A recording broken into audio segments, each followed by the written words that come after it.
long before the skies above Terraria knew the glimmer of falling stars, and heroes bore enchanted blades. The land itself trembled under the weight of two ancient horrors, born not of this world, but of something deeper, something wrong. In a forgotten age, a force seeped into the earth, black and insidious. Where it touched the soil, grass withered and forest sickened. It spread like a parasite, not fast, but inevitably. The people of the old kingdoms called it the corruption, a name that barely scratched the truth. It was not just decay, but transformation. The world itself began to change. Creatures' mutated eyes sprouting from bodies where none belonged, limbs twisted into cruel shapes, and minds lost to madness. At the heart of this grotesque contagion burrowed a massive, serpent-like terror, the Eater of Worlds.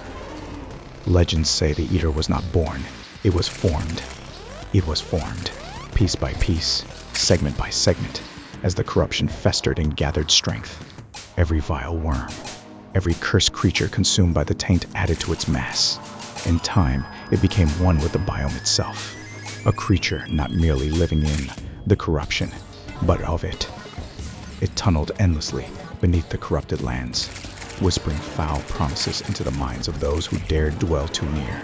Some believe the Eater is not a single being, but a collection of many, the hive mind of the corruption, given form and hunger. Its goal?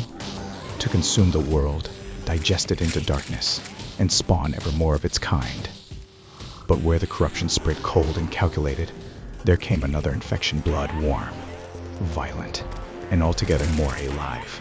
This was the Crimson, a grotesque parody of biology, pulsing and twitching across the landscape like a living wound. The Crimson, unlike the corruption, didn't simply mutate it, it possessed. Ancient texts suggest that the Crimson was not an infection of the world, but of the mind, a psychic plague that evolved through emotion, rage, pain, and madness. And from its pulsing heart, the Brain of Cthulhu was born. Or perhaps summoned. Or worse, left behind. No scholar agrees on its true nature.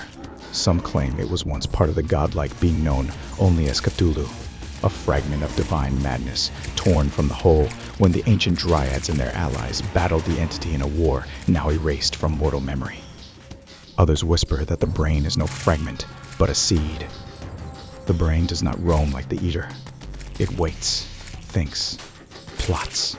It nestles in the deepest chambers of the Crimson, surrounded by crawling horrors it puppeteers with unseen tendrils. Those who draw too near hear its soft murmurs, distant weeping, or laughter like cracking bone. Those who fall to the Crimson are not consumed, but joined, their bodies twisted into grotesque forms, their minds screaming behind a veil of loyalty. They become extensions of the brains. The corruption and the Crimson cannot coexist. Where one spreads, the other recoils. The world itself chooses between them, as if compelled by some ancient balance or a war waged by forgotten gods. Yet both serve a greater darkness. Both whisper of Cthulhu, the unknowable, the shattered god who once sought to claim this world but was repelled at great cost. And now, his remnants remain, in worm and in brain, in rot and in blood.